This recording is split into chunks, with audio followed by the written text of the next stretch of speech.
Lagos has many voices and everyone wants to connect, but there's only one station that lets you join the conversation. Lagos Talks 91.3. Let's get talking. This is Talk Business on Lagos Talks 91.3. Welcome. It is 34 minutes past the hour of 4. You're still listening to the live drive on Lagos Talks 91.3. My name is Michelle Lago. The conversation continues, but this time we take it to the office. I don't know where you are. I believe it's still work hours, so you might still be in the office or maybe you're headed home. Regardless of where you are, we have a special conversation lined up for you today. We have a professional in the house, but just a quick recap of what we spoke about last week on The Office. We talked about having a side hustle while maintaining your regular 9-to-5 job, and it was very, very insightful and quite revealing. People got to learn lots of things about how to make your how to blend it and how to find that balance between your regular work life and the side hustle as well. So today we'll be talking about professionalism in managing human resource in the workplace. That's the CIPM agenda. We are going to be speaking to our guest today. He's Mr. Olawale Adediran. He is the immediate past president of the CIPM and HR and General Services Director, Flour Mills Nigeria PLC. That's an interesting profile, sir. Good evening. Good evening, Michelle. Thanks for having me. It's a pleasure to have you, sir. Welcome to the show. Thank you. All right. I'm sure you have a lot to share with us today. And as you can expect, I also have lots of questions. My listeners will also join the conversation. I'm sure they have questions, contributions, and submissions as we proceed with the show. So do not hesitate to send us a message on WhatsApp, 0809 234 5913. I'll take that again, 0809 234 5913. Those are the numbers that you can send your messages to. We'll open up the phone lines later on the show. So tell us, sir, briefly about the Chartered Institute of Personal Management of Nigeria. I hear about the CIPM a lot.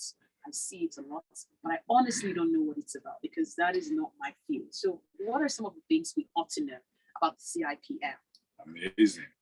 The interesting thing is the person that you met before you joined this business and the one who handed your offer letter to you is a professional member of the Chartered Institute of Personal Management of Nigeria. It's an institute that was born same year I was born. Oh, wow. And it's the only body chartered by law to regulate the practice of people and organization management in the country. So it sets the standard for the practice of human resource management and regulates the compliance of members and professionals who are human resource practitioners with those standards. And from time to time, raises the bar, depending on the situation of the nation and the needs of the economy. It's a powerful body that helps the country to create and deliver value through its most important resource, the human resource, the people.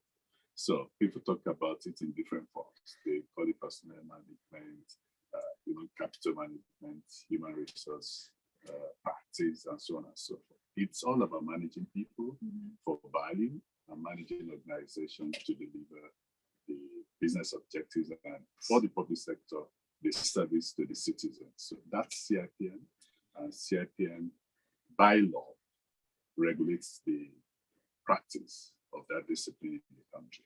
That's good. But do you have to be a member of the CIPM to work in that capacity? You cannot be a medical practitioner if you're not licensed by the Nigerian Medical Council. The same thing with CIPM.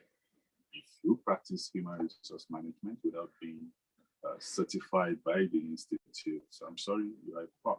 Ooh, wow. I didn't see that coming. So how would you evaluate HR practices, the HR practice as a profession in Nigeria? How would you rate it? I want you to do a little comparative analysis with, the HR practice in other climes, in other worlds, in the Western world. How would you evaluate the HR practice at home?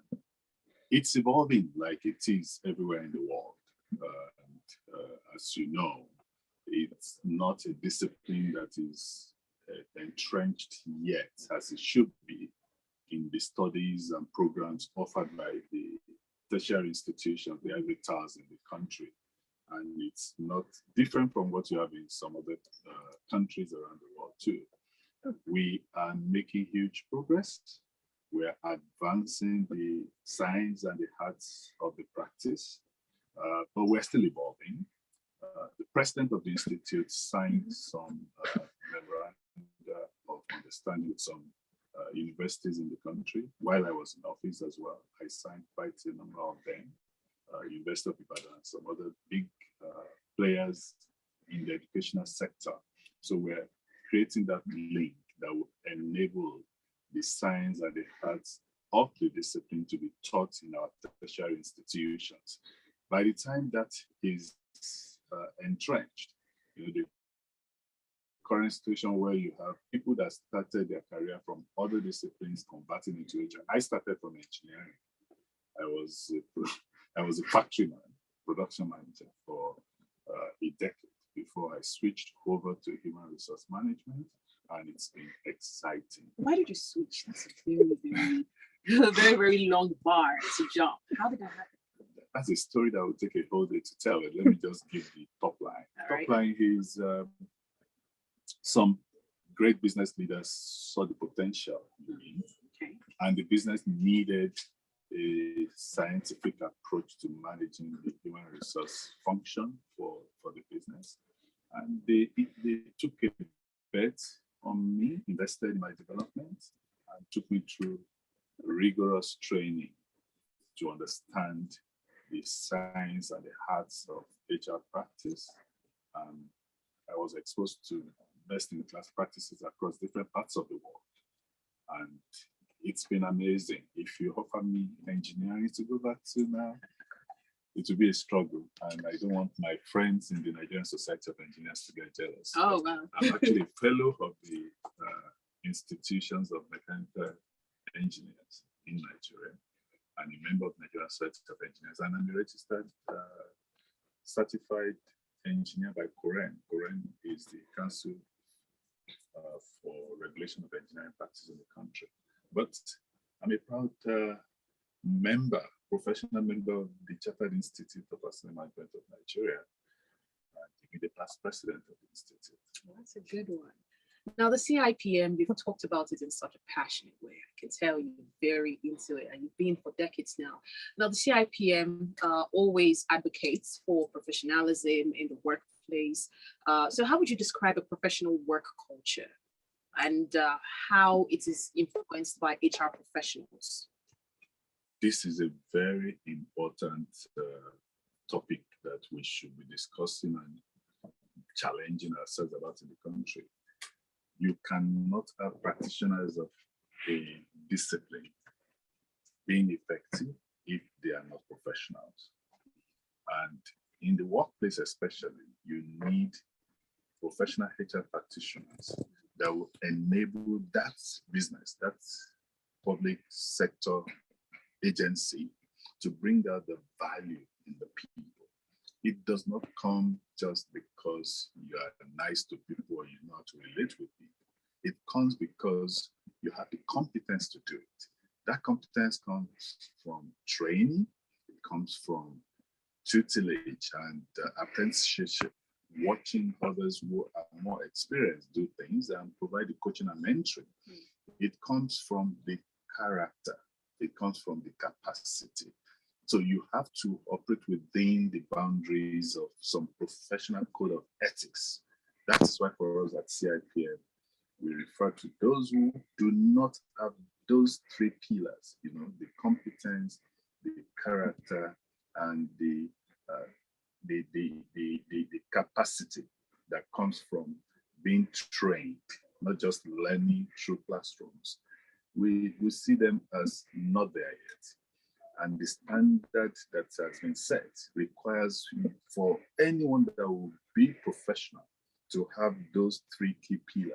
Mm-hmm. It's when you have that, you are able to create value. As we say in the Institute, we create value through people. So if you are not registered by the institute, meaning you've gone through the education, the mentoring, the coaching, and you comply by the code of ethics of the institute, you can't be a professional.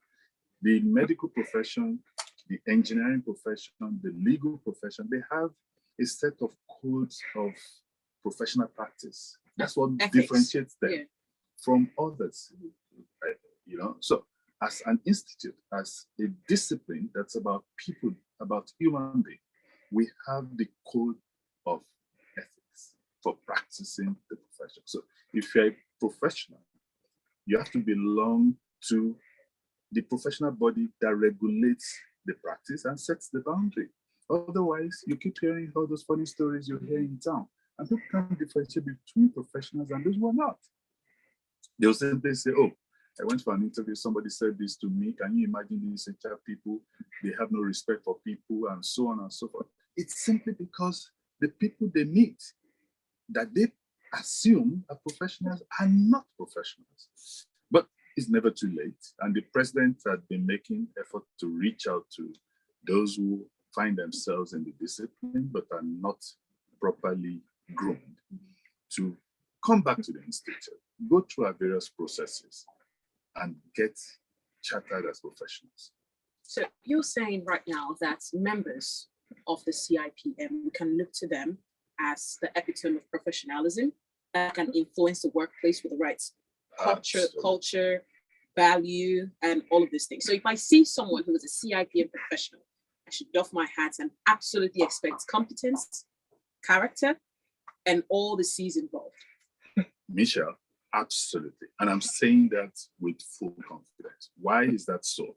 Beyond your initial tutelage that gets you qualified and registered as a practitioner in the country, on an annual basis, you update your knowledge. And we have introduced what we call Human Resource Practitioner's License, which you renew from time to time by presenting what you have done in the HR space. Apart from that, if anyone in the public finds a practitioner either in the private or the public sector that is not meeting up to the expectation and the codes of ethics of the profession, we have a disciplinary process that is entrenched by law. The law that established the institute also empowers the institute to take such people to task and take them through disciplinary tribunals. So, like the law court could sanction corporates, professional corporates could be sanctioned by the institute's tribunal. Right. I want us to get a little more personal, a little more personal with the CIPM and you being the immediate past president, right? So you handed over to the new president a few months ago. How would you describe your tenure? I want to hear about what you did in the HR space or the CIPM space, and what should the HR community expect from the new leadership on board right now? Share some of the key agendas with us.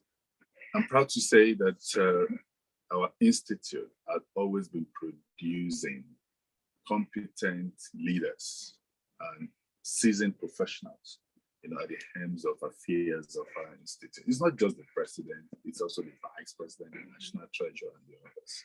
And I can tell you, we have a great president in office now. Talking about my tenure set some records, some first. And we've always experienced that with every president that comes into the office as chairman of the governing council, simply because it's not a one-man show.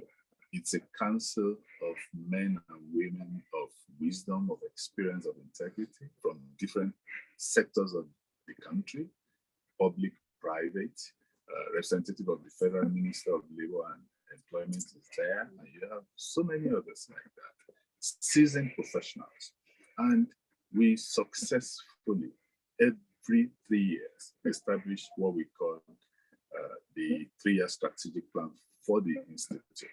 So we have the strategic trust, which in my tenure, I captioned 3 by 3 on 1 for 1. I'll come to that. And for my successor, Mr. Olusegun Mojeed of CIPM, the caption is MIDAS, M-I-D-A-S. So we always have charismatic leaders that find some rallying cry for our members to understand the focus and the creativity they are bringing into driving our 3-year rolling strategic plans. So, talking about mine, which was 3x3 and 1-for-1. For one meaning, for one objective. That objective is to build the CIPM brand. Our past leaders have built fantastic brands. People like Dr. Christopher Kolade, Dr. Mr. Lale, Michael Omolayole, Dr. So many others. I don't want to start naming so I don't miss anyone. They've done fantastic jobs, Dr. Allah, Mr. Brajalo, Mr. Popola, Biola Popola. If I miss any of you, you know I love you.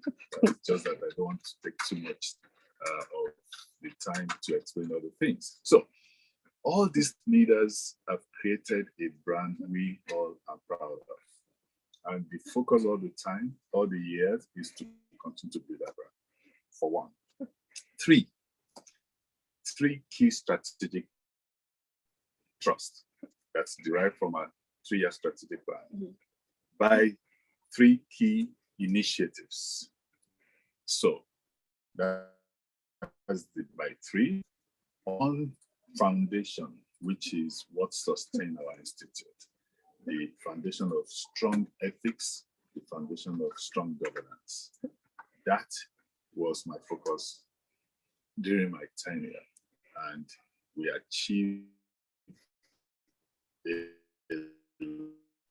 We have membership growth, and I can't go on and on, but all I can tell you is we drove the brand to this space where people are now aware of what CIPM is about, and many more are interested in being part of the profession. Right. The same thing my successor is doing. This program, for instance, is the first for the institute, and that's how we continue to have first. Setting records. That's great. Now, according to Bloomberg, Nigeria's unemployment rate has risen to 33% in the past years, and the second highest on global list. Very sad. Now, what are your thoughts on how is CIPM contributing as a body, as a board, to reduce the unemployment rate in Nigeria? Fantastic. How we are contributing. Mentioning presidents, Mr.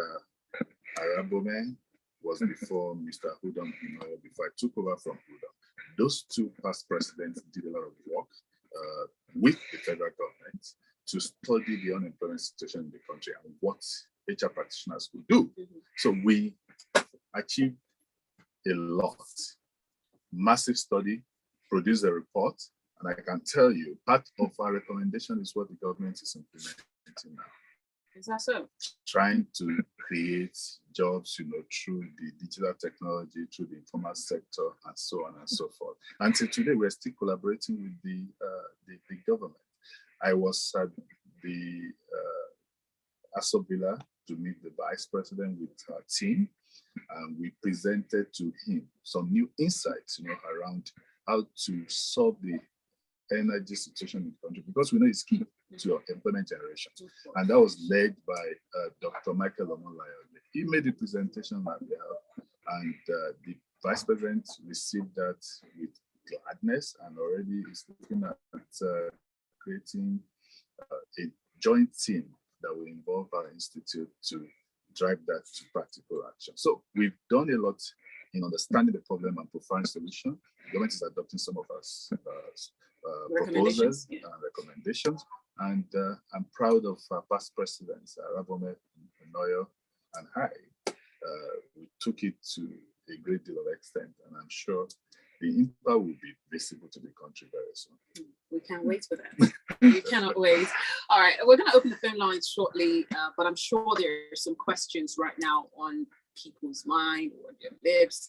What skills should organizations look out for before employing someone as an HR practitioner in Nigeria? Because I personally do believe that the HR can actually make or break an organization. They are like the backbone, So when employing a new HR professional as an organization, what are some of the key things you ought to look out for before hiring that individual? HR practitioners operate in 4 quadrants. I'm just simplifying it. That has been further developed and broadened further. But for the purpose of this conversation, so You're looking for someone that can partner strategically. So someone that will think strategically. Okay. You're looking for someone that can drive change.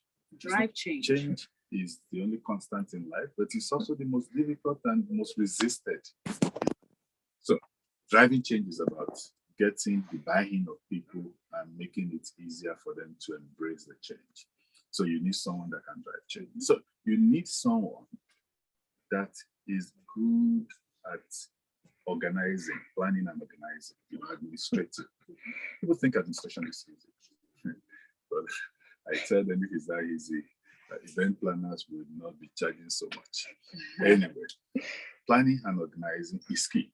Last but not the least is you need someone that can lead with empathy, who can champion the cause of the voiceless, who can be the voice of the voiceless. We call them employee champions.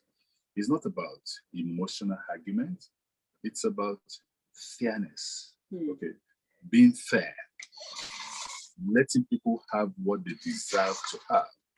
So that's what you look out for. When you have those, the balance then is the person commercial in thinking. You don't want someone that cannot think on his feet and do some back of the envelope estimation of whether something will be worthwhile or not. So you need someone that's commercial in thinking.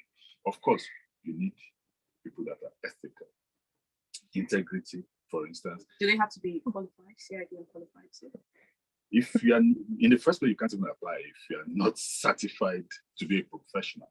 Right. I won't be looking at any other quality when I want to employ a medical doctor if the person is not trained and registered with the Nigerian Medical Council. Now we're saying, after you've got all that, what else should I look out for? Right. And that's what this is about.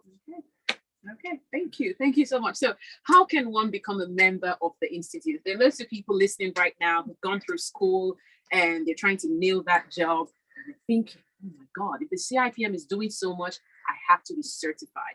How can they enroll and get into the institution? In fact, when people look at President Mr. Olusegun Moji, look at myself, look at other officers of the Institute like Mrs. Obi Ejesi, the National Treasurer, or the Vice President, Mr. Henry Nwapo, my own Vice President, Mrs. Titia Kisonya, who want to be like us.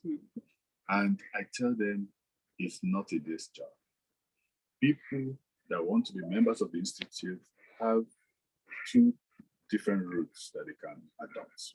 There's the route for students, where you go through rigorous classroom and practical training, and you take examinations at different stages. For smart people like you, I'm sure you can complete that within 12 months.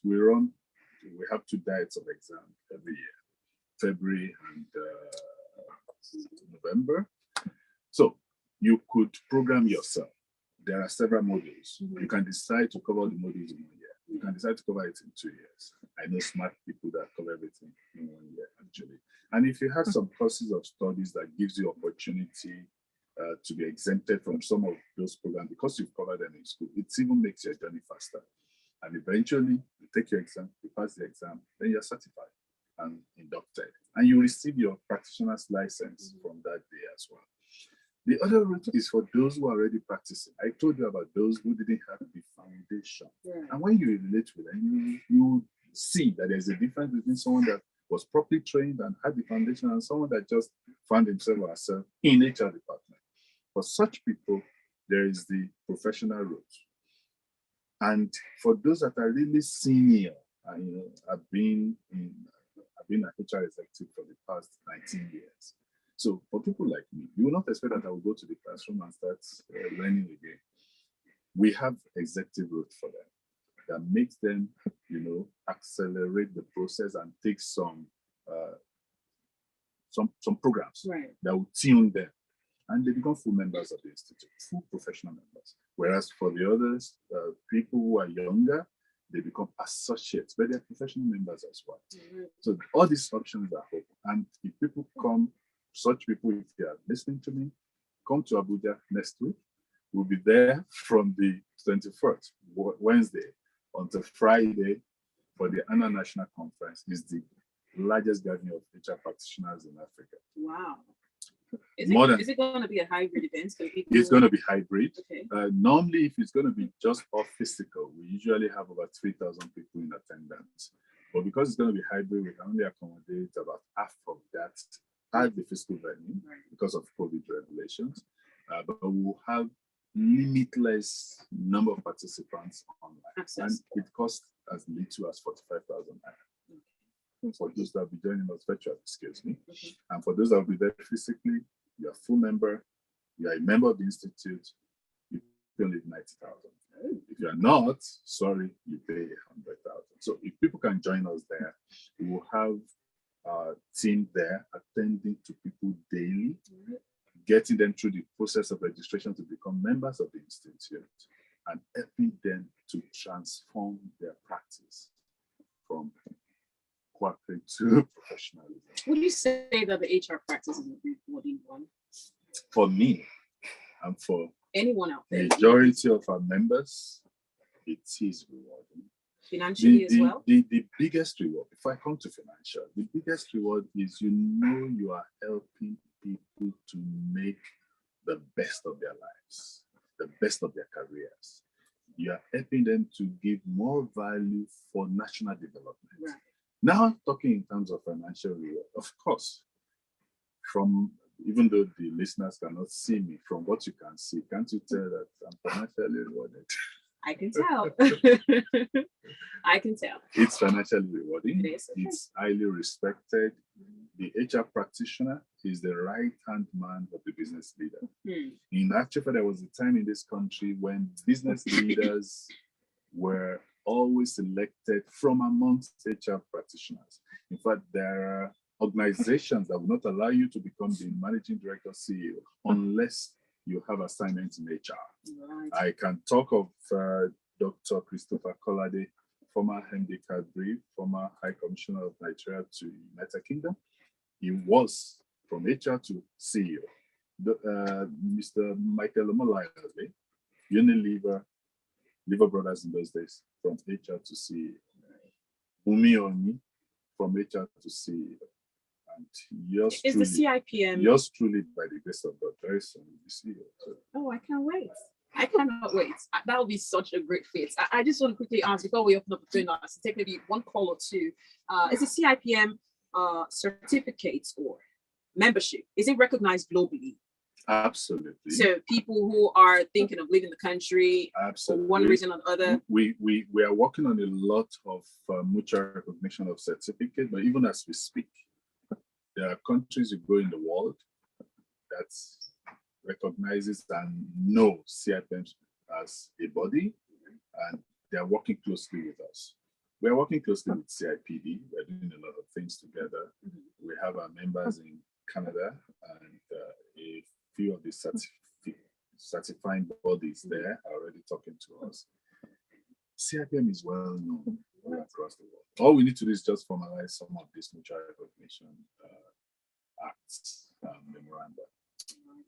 Phone lines are open if you have a question or two, or maybe you have a contribution or submission. You can do that via the phone lines 0809 234 5913, 0809 191 3913.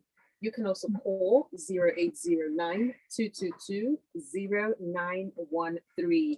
Call the landline numbers as well on 01515 0913. 01515 1913. This is the office, and we're speaking with Mr. Olawale Adediran. He is the immediate past president of CIPM and HR and a general services director at Flour Mills of Nigeria PLC. Phone lines are open. You can get your thoughts in, and if you have a question for the professional in the studio, you can do so as well. So sorry about that. Please call back 01515 1913, 01515 0913. I'm thinking maybe we can squeeze one call before we go. But before we do that, do you have any last words for us before we wrap up the show? Michelle, don't miss next week. Okay. Abuja is going to be lit. Oh, wow. I can assure you. We have Dave Horish coming. Mm-hmm. We have myself will be there. All right. We have many of our past presidents. In fact, from Monday to Tuesday, there will be pre-conference seminar. Hello. We have many of our past presidents that will be there. All right. Lagos Talks. Good evening. Yes. Lagos Talks. It I is. just want to find out. Thank you, Mr. Adewale Adebayo. I want to confirm where you see unfavorable practices, where you see unconstitutional acts in managing people. What do we do? How do we reach out? How can CIPM help in this situation? All right. That's what I would like to find out. Thank you. Thank you. We didn't get your name, but it's all good. Let's answer that question in 30 seconds so we can wrap up the show. By the way, I'm Olawale Adediro, my younger brother is Adewale. Anyway, unfair labor practice is the reason we said people who are in this field must be professional. And we have in our code of ethics a line that says, where such happen, the practitioner must turn to CIPM for support and consider all options, including resignation. We are always there to stand for our members. We actually have an insurance package for members that may be victimized because they are standing for the employees, where unfair labor practice is the case. Remember, I told you, if you want to recruit a HR person, you look at being strategic, you look at managing change, you look at administration, and then you look at being the champion for fairness to the employee. So where that doesn't happen, the practitioner can fall back on the support of CIPM. All right. Thank you so much for coming in today, sir. We do appreciate you. You've been listening to The Office. This is Lagos Talks 91.3. Join us next week on Thursday. It's every Thursday from 4:30 p.m. to 5 p.m. Coming up next is Critical Thinking with Zeal. Stay with us. Thank you.